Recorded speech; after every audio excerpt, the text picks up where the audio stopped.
So if you have any type of mucus, okay, there's a really simple and expensive solution, whether it's pneumonia, bronchitis, sinus congestion, COPD, asthma, or even if you have a tonsillitis or sore throat, you can apply this.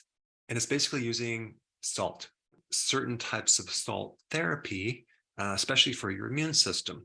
Doctors back then were recommending going to the sea, right? Breathing in that sea air. Other people recommended sea bathing. So what's so special about this salt in relationship to pathogens? Well, salt is very antimicrobial. It has antiviral properties, antibacterial, antifungal, anti-yeast, anti-mold. So whatever's growing in your sinuses or your lungs, you can take advantage of salt. And it's really good to break up thick mucus. Another thing you can do is just take a teaspoon of sea salt, dissolve it in a glass of warm water, and drink that. That actually helps as well. You can go to a salt house, which is a little more expensive. You can get a neti pot, which they normally use saline solution. You can get a nebulizer, and you can gargle with salt water, right? Very effective for mucus in your throat. Now, something a little more expensive is using this halo therapy or a halo generator. Now, the term halo comes from the Greek word, which means salt. Okay, so it uses a dry salt. Okay, it crushes just basically sodium chloride. It's not even sea salt.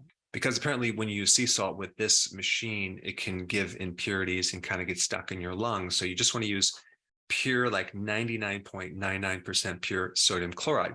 It crushes it up into very small particles, and then it has a way of shooting it through the air through your room.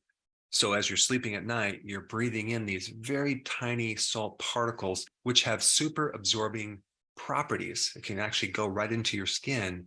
It's very anti-inflammatory, antimicrobial, and you will wake up feeling like you can breathe a lot better because it's going to thin the mucus and help reduce all that mucus that actually irritates the pathways in your respiratory system.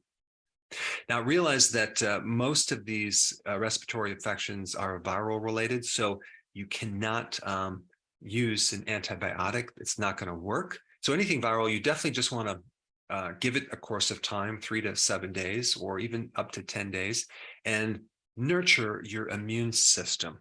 Use things without side effects. So you want to let the immune system take over and just nurture it, help it. That fever is good. It's actually cooking these viruses so they can't survive. And, you know, the 3 common things I always recommend is vitamin D, vitamin C, and zinc. But it is normal for a child to get sick. It's part of the immune training process. It's not a bad thing. You don't want to keep your kids in a sterile environment. You want to let them be exposed to the environment so their immune system can become very, very strong. I know growing up, I had a sore throat several times a year, pretty much every year of my life growing up. Now I rarely get sick because my immune system is strong. But anyway, if you wanted a simple solution to mucus in your sinuses or your lungs, salt is the best thing to do for that.